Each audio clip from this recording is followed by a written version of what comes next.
ఫిర్యాదుల స్వీకరణ పరిష్కారం కోసం వ్యవస్థ ఏర్పాటుకు సుప్రీం ఆదేశంలో టోల్ ఫ్రీ నెంబర్ ఈమెయిల్ ఏర్పాటుతో విస్తృత ప్రచారం కల్పించాలన్న న్యాయస్థానం ఇసుక మైనింగ్ కేసుపై విచారణ చేపట్టిన సుప్రీంకోర్టు మార్గదర్శకాలు విడుదల చేసింది. ప్రతి జిల్లాలో పోలీసు అధికారులతో కమిటీ ఏర్పాటు చేయాలని ఆదేశించింది. ఫిర్యాదుల స్వీకరణ పరిష్కారం కోసం ప్రత్యేక వ్యవస్థను ఏర్పాటు చేయాలని సూచించింది. టోల్ ఫ్రీ నెంబర్ ఈమెయిల్ ఏర్పాటుతో విస్తృత ప్రచారం కల్పించాలంది. ఎన్జీటీ తీర్పుతో పేర్కొన్న ప్రతి అంశాన్ని తూచా తప్పక పాటిస్తూ కోర్టు ఉత్తర్వులు పాటించని వారిపై ఉల్లంఘన చర్యలకు వెనుకాడవద్దని అత్యున్నత న్యాయస్థానం స్పష్టం చేసింది. ఇక రాష్ట్రంలో ఇసుక మైనింగ్పై తదుపరి విచారణను జూలై 15న చేపట్టనున్నట్లు సుప్రీంకోర్టు వెల్లడించింది.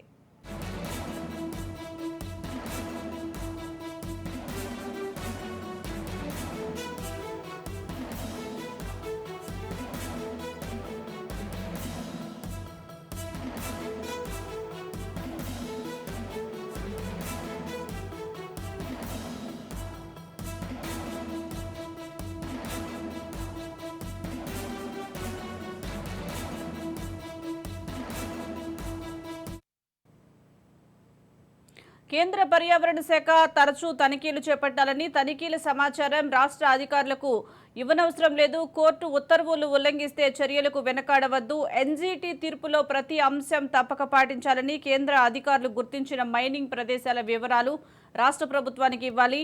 మైనింగ్ జరిగిన ప్రదేశాలను కలెక్టర్లు తనిఖీ చేయాలి. ఉల్లంఘనలపై కేసులు నమోదు చేసి క్రిమినల్ చర్యలు చేపట్టాలి. జూలై 9లోపు ఆదేశాల అమలుపై కేంద్రం రాష్ట్రం అఫిడవిట్ ఇవ్వాలి.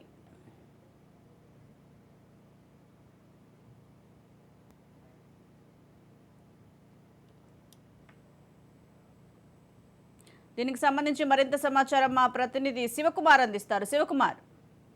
సుజాత, ఏదైతే రాష్ట్రంలో జరుగుతున్న అక్రమ ఇసుక తవ్వకాలపై అయితే సుప్రీంకోర్టు కొన్ని మార్గదర్శకాలు విడుదల చేసిన పరిస్థితి.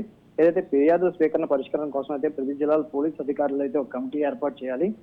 కమిటీ ఏర్పాటు చేయాలి సుప్రీంకోర్టు ఆదేశించిన పరిస్థితి. అయితే ప్రతి వ్యక్తికి అందుబాటులో ఉండే అటుగా టోల్ ఫ్రీ నెంబర్ ఒకటిను అండ్ ఈమెయిల్ ఏర్పాటు చేయాలి. ఆ ఏర్పాటు చేసి ప్రచారాలకు అయితే సులభంగా ఉండేట్టుగా కల్పించాలని సుప్రీంకోర్టు ఆదేశించింది. అయితే కేంద్ర పర్యావరణ శాఖ ఏదైతే ఉందో ఆ శాఖ తరచూ కూడా తనిఖీలు చేపట్టాలి. ఏదైతే అది తనిఖీలు చేపట్టిన సమాచారం ఉంటుందో అది రాష్ట్ర ప్రభుత్వ అధికారులకు అయితే ఇవ్వాల్సిన అవసరం లేదని కూడా చెప్పడం జరిగింది. అది సుప్రీంకోర్టు ఆదేశాలు ఇచ్చాక కూడా కొంతమంది అయితే యంత్రాలు వాడుతున్నారని చెప్పి కూడా కేంద్ర పర్యావరణ శాఖ తరపున న్యాయవాది తెలియజేయడం జరిగింది. అది సుప్రీంకోర్టు ఉత్తర్వులను ఎవరైతే ఉల్లంఘిస్తారో వాళ్ళ మీద కఠిన చర్యలు తీసుకోవాలని కూడా సుప్రీంకోర్టు ఆదేశించిన పరిస్థితి. ప్రతి అంశానికి తప్పక పాటించాలి. ఏదైతే మార్గదర్శకాలు ఉన్నాయో మార్గదర్శకాల్లో ప్రతి అంశాన్ని కూడా తప్పక పాటించాలి. అలా కేంద్ర అధికారులు ఎవరైతే ఉందో వాళ్ళు గుర్తించిన మైనింగ్ ప్రదేశాలు ఉన్నాయో వాటి వివరణ అయితే రాష్ట్ర ప్రభుత్వం ఇవ్వాలని కూడా చెప్పడం జరిగింది.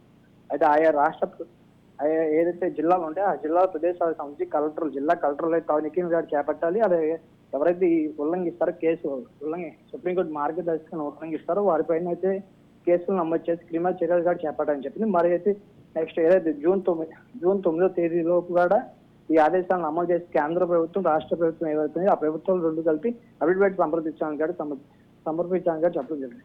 అయితే తదుపరి సుప్రీంకోర్టు స్పష్టం చేసిన ప్రతి అనంతరం కూడా తదుపరి విచారణ జూలై 15 కూడా వాయిదా ఇచ్చారు.